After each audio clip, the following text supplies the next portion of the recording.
One of the other things that you spoke to us about this week is the way the Bible is full of many types of genre.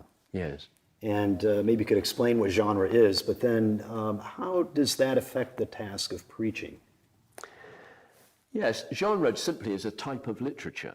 So stories, Old Testament stories, prophetic literature, poetry like the Psalms, wisdom literature like Proverbs and Ecclesiastes, they're all written differently. They're different styles of literature, some of them at different periods in history.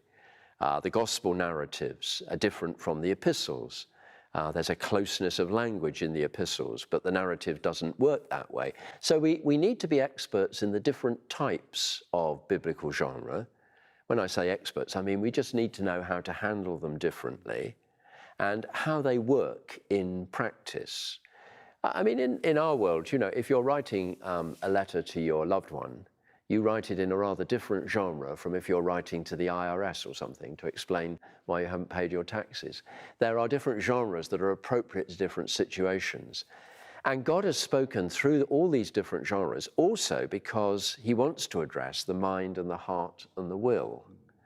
So the poetic genre will reach the heart in ways that a formal theological statement may not.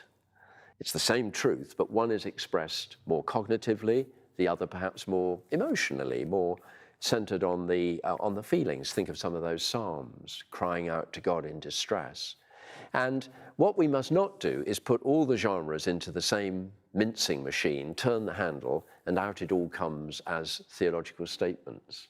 Because God has given us very different types of literature.